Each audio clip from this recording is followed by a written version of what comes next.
ప్రియ దేవుని బిడ్డలారా, బైబిల్ చదవటం వినటం వల్ల మనలో విశ్వాసం పెరుగుతుంది. మన మార్గానికి త్రోవ చూపుతుంది. సమస్త జనులను శిష్యులనుగా చేయుడి మత్తయి 28:19 వచనంలో దేవుని వాక్యం తెలియచేస్తోంది. తెలుగు బైబిల్స్ను ఆర్ఆర్కే మూర్తి గారు రీసెర్చ్ చేసి విశ్లేషణ చేసిన బైబిల్లోని ప్రతి అధ్యాయాలను వచనాలను వరుస క్రమంలో అనగా ఆదికాండం నుండి ప్రకటనా గ్రంథం వరకు ఇవ్వబడుతుంది. ప్రతి ఒక్కరూ ఆధ్యాత్మికంగా విశ్వాసంలో బలపడి మీ జీవితంలో ఎదుర్కొంటున్న సమస్యల నుండి విడుదల పొందండి. ప్రతి ఒక్కరూ మీ దీవెన టీవీని సబ్స్క్రైబ్ చేసి ఈ వాక్యాన్ని లైక్ చేసి మీ మిత్రులకు బంధువులకు షేర్ చేయండి. దేవుని సువార్తను ప్రకటింపబడుటలో మీరు పాలిభాగస్తులు కండి. సోదరీ సోదరులారా, గత పాఠంలో దేవుని నిబంధన ప్రస్తావించబడింది. దేవుడు తన ప్రజలతో చేసుకున్న నిబంధన మీరి ఇశ్రాయేలీయులు ఎంతో నష్టపోయారు. యిర్మీయా 5:17 మీకా 6:15 పరిశీలించండి. వారు నీ పంటను నీ ఆహారమును నాశనం చేస్తారు, నీ కుమారులను నీ కుమార్తెలను నాశనం చేస్తారు, నీ గొర్రెలను నీ పశువులను నాశనం చేస్తారు, నీ ద్రాక్ష చెట్ల ఫలమును నీ అంజూరపు చెట్ల ఫలమును కూడా నాశనం చేస్తారు. నీకు ఆశ్రయముగా ఉన్న ప్రాకారములు గల పట్టణాలను వారు కత్తి చేత పాడు చేస్తారు. నీవు విత్తనము విత్తుతావు గాని కొయ్యలేవు, ఆలివ్ పండ్లను ద్రాక్ష పండ్లను త్రొక్కుతావు గాని తైలము పూసుకోవు, ద్రాక్షరసం పానము చెయ్యవు. వారు అవిధేయులైతే 7 సార్లు వారిని తీవ్రంగా శిక్షిస్తాను అంటున్నాడు. అది సంపూర్ణమైన తీర్పు. వారికి గర్వభంగమవుతుంది. వర్షాభావం చేత కరువు వస్తుంది. తెగుళ్లు రోగాలు వచ్చి ప్రజలు హతమవుతారు. దేవునికి అవిధేయులైనందుకు ఇది వారి మీదికి వచ్చిన శిక్ష. యెహెజ్కేలు 5:12 ఎలాంటి భయంకరమైన శిక్ష రాబోతోందో దేవుడు స్పష్టంగా చెబుతున్నాడు. కరువు వచ్చి ఉండగా నీలో 3వ భాగం తెగులు చేత మరణమవుతుంది, 3వ భాగం ఖడ్గం చేత నీ చుట్టూ కూలుతుంది. నేను కత్తి దూసి మిగిలిన భాగాన్ని నలుదిశలా చెదరగొట్టి తరుముతాను. యెషయా, యిర్మీయా, యెహెజ్కేలు వీరంతా కరువు వస్తుందని ప్రవచించారు. అలాగే జరిగింది. యుద్ధాలు చెలరేగుతాయి అన్నారు ప్రవక్తలు. ఈ ప్రవచనం 2 రాజుల 6:28-29 నెరవేరింది. ఆ తరువాత నెబుకద్నెజరు వచ్చి యెరూషలేమును ముట్టడించాడు. విలాపవాక్యములు 2:20, 4:10. దేవుని ప్రవచనాలు తూచా తప్పకుండా నెరవేరుతాయి. అందులో నుంచి ఒక్క పొల్లు కూడా తప్పిపోదు. క్రీస్తు శకం 70 టైటస్ అనే రోమియ సేనాపతి వచ్చి యెరూషలేమును ముట్టడించాడు. ఇశ్రాయేలీయులు 70 సబ్బాతు సంవత్సరాలలో అసలు భూమికి విశ్రాంతి ఇచ్చి ఉండలేదు. అందుకే దేవుడు వారిని చెరకు పంపి వారి భూమికి తానే విశ్రాంతిని అనుగ్రహించాడు. 70 సంవత్సరాలు వారు బబులోను చెరలో ఆ విధంగా మగ్గిపోయారు. 2 దినవృత్తాంతములు 36:21 దేశం విశ్రాంతిని అనుభవించింది. అప్పటి నుండి యూదుడు అన్యజాతుల మధ్య ప్రవాసి అవుతూ వచ్చాడు. యూదులంటే ఒక విధమైన విద్వేషం అంతటా విస్తరించింది. సెమిటిక్ జాతి అంటేనే ప్రతి ఒక్కరికి వ్యతిరేక భావాలు పొడసూపటం పరిపాటి అయింది. లేవియ కాండంలో యూద జాతి యొక్క భవిష్యత్తు ఎంతో నిర్దుష్టంగా ప్రవచించబడడం ఒక విశేషం. అయితే దేవుడు వారికి వాగ్దానం చేసిన భూమి విషయంలో ఎట్టి అనుమానానికి తావులేదు. ఇశ్రాయేలుకు కనాను వాగ్దత్త భూమి. దేవుడు అబ్రహాము, ఇస్సాకు, యాకోబులతో చేసుకున్న నిబంధన ఎన్నటికీ వీగిపోదు. నిర్గమకాండం గ్రంథంలో మనం విన్నాము కదా, ఇశ్రాయేలు ప్రజలు ఈజిప్టు దేశంలో దాస్యంలో బాధతో మూలిగినప్పుడు దేవుడు తన నిబంధనను జ్ఞాపకం చేసుకున్నాడు. వారి మొరాలకించాడు, వారిని విమోచించాడు. బబులోనులో ఉండగా దానియేలు ఎంత ప్రార్థించాడో మీకు జ్ఞాపకం ఉందా? తన ప్రజల పాపాలను గురించి దానియేలు ఎంతో విలపించాడు.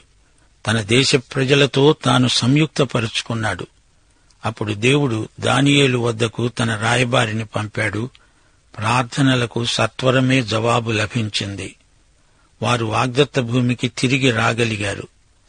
రోమాపత్రిక 11వ అధ్యాయం 1 నుండి 25వ వచనం వరకు పౌలు ఇదే అంశాన్ని బాగా తరచి చర్చించాడు. దేవుడు తన ప్రజలను మరచిపోలేదు. ఇర్మియా 31వ అధ్యాయం 31 నుండి 34వ వచనం వరకు ఇదే అంశం ప్రస్తావించబడింది. ఇశ్రాయేలును దేవుడు మరచిపోలేదు. దేవుడు తన నిబంధనను మరిచిపోయేటంత అన్యాయస్థుడు కాడు. ఆదాము హవ్వలు ఏ విధంగా ఆజ్ఞాతిక్రమం వల్ల సర్వ సృష్టి మీదికి పాపాన్ని తెచ్చిపెట్టారో అలాగే ఇశ్రాయేలు జాతి దేవుని ఆజ్ఞను మీరి చెదరిపోయారు. అయితే ఒక జాతిగా వారు తమ వాగ్దత్త భూమికి తిరిగి వస్తారు. కాని మొదట వారు దేవుని వద్దకు తిరిగి రావాలి. దేవుడు ఎంతైనా నమ్మదగినవాడు. మోషే నాయకత్వం నిజంగా ఇశ్రాయేలుకు గర్వకారణమని చెప్పవచ్చు. అయితే మోషే కంటే శ్రేష్ఠుడు మెస్సియా, యేసు ప్రభు. యోహాను సువార్త 1వ అధ్యాయం 17వ వచనం, మోషే ద్వారా ధర్మశాస్త్రం వస్తే కృపాసత్యములు యేసుక్రీస్తు ద్వారా వచ్చాయి. దేవునికి స్తోత్రం. మనం ఇప్పుడు 27వ అధ్యాయానికి వచ్చాము. 26వ అధ్యాయంలో చెప్పబడిన విషయాలకు 27వ అధ్యాయం ఫలశ్రుతి. అలాగే యోహాను సువార్తను చూడండి. 20వ అధ్యాయంలోని విశేషాలను చెప్పి ముగిస్తూ 21వ అధ్యాయంలో పేతురుకు గొప్ప సందేశమిచ్చాడు ప్రభు. నీవు నన్ను ప్రేమిస్తే నా గొర్రెలను మేపు కాయి. ఎంత చక్కని ముగింపు! దేవుడు వాగ్దానమిస్తాడు, కాని దాని నెరవేర్పు మన విధేయత మీద ఆధారపడి ఉంటుందని మనమెన్నడూ మర్చిపోకూడదు. సరే, ఇప్పుడు మనం 27వ అధ్యాయంలోని ముఖ్యాంశాలను ధ్యానపూర్వకంగా నేర్చుకుందాము. రోమాపత్రిక 12వ అధ్యాయం 1వ వచనం, మీ శరీరములను సజీవ యాగములుగా దేవునికి సమర్పించుకోవలసిందని బతిమలాడి చెబుతున్నాడు పౌలు. ఇది యుక్తమైన సేవ. ఇదేమీ బలవంతం కాదు, ప్రాధేయపడి చెప్పే మాట. తీతుపత్రిక 2వ అధ్యాయం 11వ వచనంలో దేవుని కృప ప్రత్యక్షమై మనకు బోధిస్తున్నది. కృప ఆజ్ఞ కాదు, దేవుని వాత్సల్యానికి ప్రతిస్పందన. రక్షించబడిన వ్యక్తి దేవునికి ఏదో చెయ్యాలని తాపత్రయపడతాడు. ఆయన చేసిన మేళ్లకు ఆయనకేమి చెల్లించాలి అంటూ అడుగుతాడు. కీర్తనలు 116 12వ వచనం, మీకా 6వ అధ్యాయం 8వ వచనంలో దేవుడు ప్రాధేయపడి అడుగుతున్నాడు, మనుష్యుడా, ఏది ఉత్తమమో అది నీకు తెలియజేయబడి ఉన్నది. న్యాయంగా నడుచుకోవడం, కనికరాన్ని ప్రేమించడం, దీన మనస్సు కలిగి నీ దేవుని ఎదుట ప్రవర్తించడం, ఇంతే కదా యెహోవా నిన్ను అడుగుతున్నది. రక్షించబడిన వ్యక్తి అనగా విమోచించబడిన వ్యక్తి స్వచ్ఛందంగా ఏమి చెయ్యాలో చెయ్యగలడో లేవియకాండం 27వ అధ్యాయం మనకు బోధిస్తున్నది, హెచ్చరిస్తున్నది. సామెతలు 20 వచనం 25, వివేచించకుండా ప్రతిష్ఠితం అని చెప్పటము, మొక్కుకున్న తరువాత దానిని గూర్చి విచారించడము ఒకనికి ఉరి అవుతాయి. మాట ఇచ్చి తప్పకూడదు. ప్రసంగి 5వ అధ్యాయం 4 నుండి 6వ వచనం వరకు ఇదే మాట వినపడుతోంది. నీవు దేవునికి మ్రొక్కుబడి చేసి ఉంటే దాన్ని చెల్లించడానికి ఆలస్యం చేయవద్దు. బుద్ధిహీనుల యందు ఆయనకు ఇష్టముండదు. నీవు మొక్కుకున్న దాన్ని చెల్లించు. నీవు మొక్కుకొని చెల్లించకుండా ఉండే కంటే మొక్కుకోకుండా ఉంటేనే మేలు. ఎన్నో వ్రతాలు, దీక్షలు, మొక్కుబళ్లు ఉన్నాయి. సంఖ్యాకాండం 6వ అధ్యాయంలో నజీరు వ్రతమున్నది.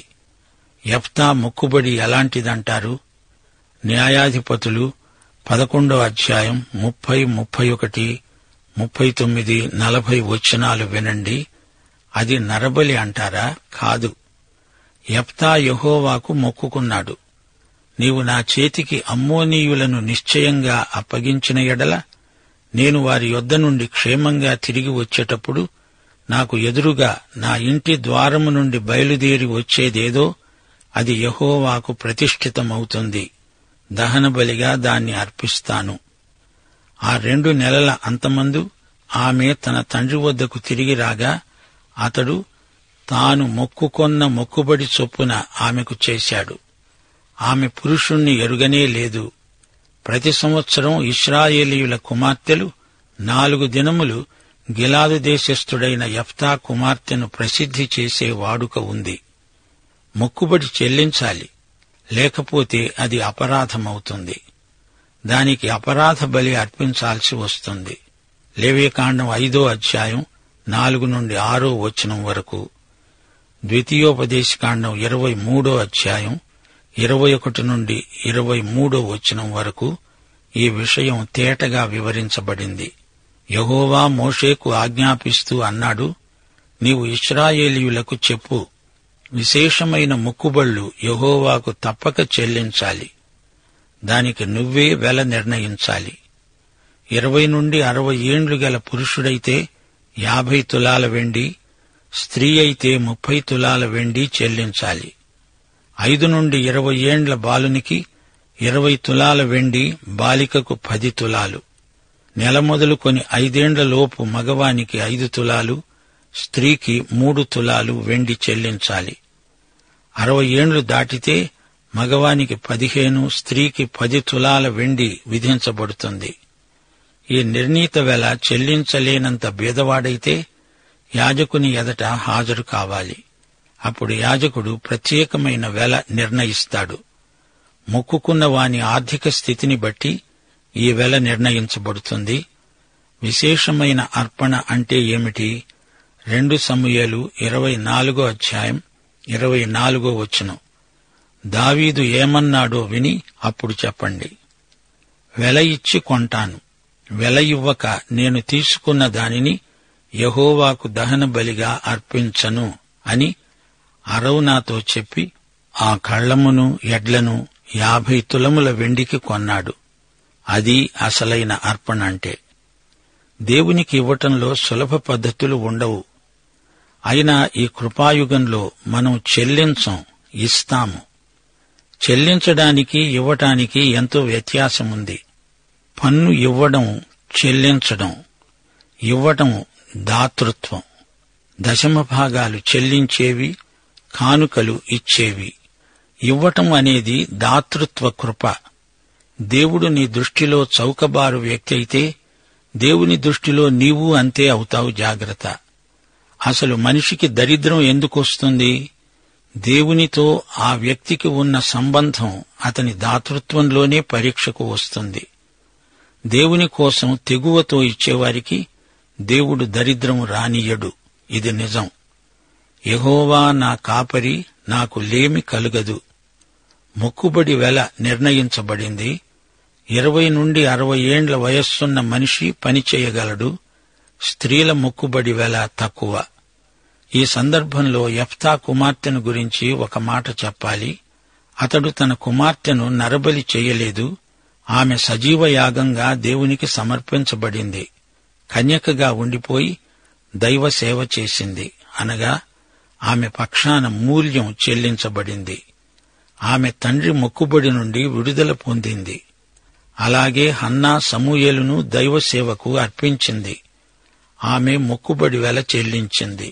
1 సమూయేలు 1వ అధ్యాయం 27-28 వచనాలు వినండి. ఈ బిడ్డను దయచేయమని యెహోవాతో నేను చేసిన మనవిని ఆయన నాకు అనుగ్రహించాడు. కాబట్టి నేను ఆ బిడ్డను యెహోవాకు ప్రతిష్ఠిస్తున్నాను. తాను బ్రతికే దినములన్నిటా వాడు యెహోవాకు ప్రతిష్ఠితుడు. సోదరీ సోదరులారా, మీ మాటేమిటి?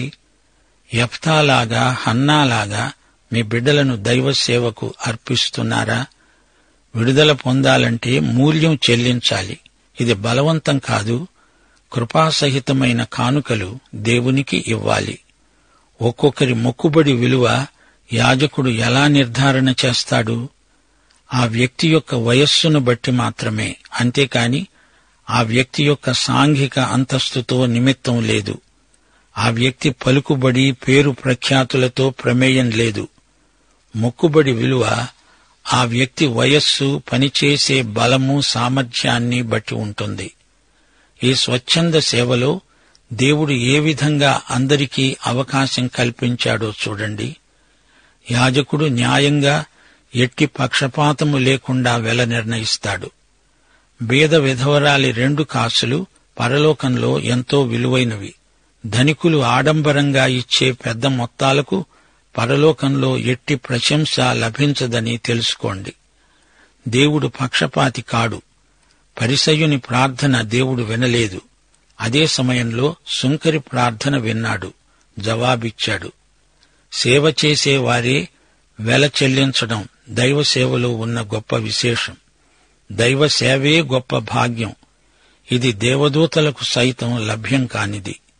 లేవియకాండం 27వ అధ్యాయం 9వ వచనం నుండి. పశువులను బలిగా అర్పించేటప్పుడు అది మార్చకూడదు. అది యెహోవాకు ప్రతిష్ఠితం. ఒకటి ఇస్తానని మరొకటి ఇవ్వకూడదు. మంచిది ఇస్తానని దాన్ని మార్చి చెడ్డదానిని ఇవ్వకూడదు. ఒకదానికి బదులు మరొకటి ఇస్తే అప్పుడు ఆ 2 అర్పించవలసి ఉంటుంది. అపవిత్ర జంతువును తెస్తే దానిని మొదట యాజకుని ఎదుట నిలువబెట్టాలి. ఆ జంతువు నాణ్యతను బట్టి యాజకుడు వెల నిర్ణయిస్తాడు. యాజకుడు నిర్ణయించిన వెలే స్థిరపడుతుంది. ఎవడైనా దాన్ని విడిపించుకోవాలంటే దాని నిర్ణీత వెలలో 5వ వంతు దానికి చేర్చి మరీ చెల్లించాలి. దేవునికి ఇచ్చే విషయంలో మరో తలంపు ఉండకూడదు. ఇస్తానన్న దానికి బదులు మరొకటి ఇవ్వటం తప్పు. అననీయ సప్పీరాలు ఏం చేశారో చూడండి. భూమినైతే అమ్మారు, కాని ఆ పైకంలో కొంత దాచిపెట్టుకుని మిగతాది తెచ్చి ఇచ్చారు. వారెందుకలా చేశారు? అంతా ఇచ్చి తీరాలనే నిర్బంధం లేదే. స్వచ్ఛందంగా ఇచ్చే అర్పణలు ఎంత తక్కువైనా ఇవ్వొచ్చు, ఎంత ఎక్కువైనా ఇవ్వగలరు. అపవిత్ర జంతువైతే దాన్ని బలి ఇవ్వకూడదు గాని దాని నిర్ణీత వెల చెల్లించాలి. అంతేకాదు, దానికి అదనంగా 5 వంతులు జరిమానా చెల్లించవలసి ఉంటుంది. 14-15 వచనాలు. ఎవడైనా తన ఇల్లు యెహోవాకు ప్రతిష్ఠించాలంటే ఆ ఇల్లు మంచిదైనా మంచిది కాకపోయినా దాని వెల ఎంతో యాజకుడే నిర్ణయిస్తాడు. యాజకుడు నిర్ణయించిందే అసలైన ఆధికారికమైన వెల. ఆ ఇంటిని విడిపించుకోవాలంటే యాజకుడు నిర్ణయించిన వెలలో 5వ వంతు దానితో కలపాలి. అప్పుడా ఇల్లు అతనిదే అవుతుంది. గమనించాలి, ఇల్లు అంటే కుటుంబ నివాసం. ఆ ఇంటిని, అందరి కుటుంబాన్ని ప్రభువుకు ప్రతిష్ఠించాలి. అది మంచిదే. ప్రభువుకు ప్రతిష్ఠించినప్పుడు అది ప్రభువు ఆస్తి అవుతుంది. అయితే ఆ ఇంటిలో ఉంటున్నవారు యజమాని అయిన ప్రభువునకు అద్దె చెల్లించవద్దా? అలా చెల్లించకపోతే దానిమీద జరిమానాతో సహా చెల్లించాల్సి ఉంటుంది. దేవుడు యజమాని అని నీవు గుర్తించకపోతే జరిమానా విధించబడుతుంది. జాగ్రత్త. ఈ ఆర్థిక సూత్రం తెలియకపోతే అదే దరిద్రం. స్వచ్ఛందంగా మొక్కుబళ్లు చేసేవారు స్వచ్ఛందంగానే ఎట్టి బలవంతము లేకుండా సంతోషంగా తెచ్చి ఇవ్వాలి. ఇప్పుడు భూమిని గురించిన ప్రతిష్ఠ నిబంధనలు వినండి. లేవియకాండం 27వ అధ్యాయం 16-25 వచనం వరకు. పిత్రార్జితమైన పొలంలో కొంత యెహోవాకు ప్రతిష్ఠించాలనుకుంటే ఆ పొలానికి పట్టే విత్తనాల కొలత చొప్పున దాని వెల నిర్ణయించాలి. 19 విత్తనాలు అంటే 50 తులాల వెండి దాని మొక్కుబడి వెల. సునాద సంవత్సరం మొదలుకొని పొలాన్ని ప్రతిష్ఠిస్తే యాజకుడు నిర్ణయించే వెల స్థిరమైనది. సునాద సంవత్సరం తర్వాత అయితే మిగిలిన సంవత్సరాల లెక్క చొప్పున మరుసటి సునాద సంవత్సరం వరకు దాని వెల నిర్ణయించాలి. నిర్ణీత వెలలో ఉన్న వార తగ్గుతుంది. దాన్ని విడిపించాలంటే నీవు నిర్ణయించిన వెలలో 5వ వంతు అదనంగా దానికి చేర్చాలి. అప్పుడు ఆ భూమి అతనిదే అవుతుంది. దాన్ని విడిపించకుండా దానిని ఇంకొకరికి అమ్మి ఉంటే మళ్లీ దాన్ని ఎన్నటికీ విడిపించటానికి వీలు కాదు. ఆ పొలం సునాద సంవత్సరంలో విడుదలైతే అది యెహోవాకు ప్రతిష్ఠితమైనదిగానే ఎంచబడుతుంది. అప్పుడు ఆ స్వాస్థ్యం యాజకునిదవుతుంది. తన స్వాస్థ్యములో చేరని పొలాన్ని ఎవడైనా ప్రతిష్ఠిస్తే యాజకుడు సునాద సంవత్సరానికి నిర్ణయించిన వెల చొప్పున అతనికి విధించాలి. ఆ దినమందే ఆ వెల చెల్లించాలి. యాజకుడు నిర్ణయించిన వెల మేరకు అది చెల్లించాలి. ఆ పొలాన్ని అమ్మిన వానికి అది సునాద సంవత్సరంలో తిరిగి వస్తుంది. అది పిత్రార్జితం గనుక ఈ నియమం వర్తిస్తుంది. యాజకుడు నిర్ణయించిన వెలలన్నీ పరిశుద్ధ స్థలమందలి ప్రత్యేక నిర్ణీత వెలలు. 1 తులం అంటే 20 చిన్నాలు. ఈ విధానమంతా గజిబిజి అనిపిస్తోందా శ్రోతలు? భూమి దేవునిదే అయినా ఆయనకు ప్రతిష్ఠించటం జరుగుతుంది. భూమి ప్రతిష్ఠ వెల ఎలా నిర్ణయించాలి అంటే ఆ భూమి ఫలసాయాన్ని బట్టి దాని వెల. అంతేకాదు, సునాద సంవత్సరానికి ముందు తరువాత ఎన్ని నెలలకు ఎన్ని రోజులకు అనే దాన్ని బట్టి కూడా వెల మారుతుంది. సునాద సంవత్సరం వచ్చింది అంటే పిత్రార్జితమైన భూములైతే వాటి యజమానులకే అవి తిరిగి వచ్చేస్తాయి. సునాద సంవత్సరానికి ముందు కొద్ది నెలల కిందట దాన్ని కొంటే దాని వెంటనే వదులుకోవటంలో కొన్నవాని ఉదార స్వభావం కనిపిస్తుంది. అయితే ఎరువు తెచ్చుకున్నది, అనగా తాత్కాలికంగా బదులు తెచ్చుకున్నది యెహోవాకు ప్రతిష్ఠించకూడదు. మానవుని ఆంతర్యం దేవునికి తప్ప మరింకెవరికి తెలుసు? సోదరీ సోదరులారా, ప్రతిష్ఠించినా ప్రతిష్ఠించకపోయినా కొన్ని దేవునికే చెంది ఉన్నాయి. వినండి. లేవియకాండం 27వ అధ్యాయం 26 నుండి 34వ వచనం వరకు. జంతువులలో తొలిపిల్ల యెహోవాది, దానిని యెహోవాకు ప్రతిష్ఠించకూడదు. ఎద్దైనా గొర్రెల మేకల మందలలోనిది ఏదైనా యెహోవాదే. అది అపవిత్రమైనదైతే నిర్ణీత వేళలో 5వ వంతు దానికి చేర్చి దానిని విడిపించవచ్చు. విడిపించకపోతే యాజకుడు నిర్ణయించిన వెలకు దానిని అమ్మాలి. ప్రతిష్ఠించినది ఏదైనా దాన్ని అమ్మకూడదు. మనుష్యులలో గాని జంతువులలో గాని తనకు కలిగిన వాటిలో ఏదైనా సరే ప్రతిష్ఠితమైన దాన్ని అమ్మకూడదు. దాన్ని విడిపించకూడదు. ప్రతిష్ఠించిన సమస్తము యెహోవాకు అతి పరిశుద్ధం. మనుష్యులు ప్రతిష్ఠించిన వాటిలో దేనినైనా విడిపించక హతం చేయాలి. భూధాన్యములలోనేమి వృక్షఫలములలోనేమి భూఫలాలన్నిటిలో 10వ భాగం యెహోవా సొమ్ము. అది యెహోవాకు ప్రతిష్ఠితం.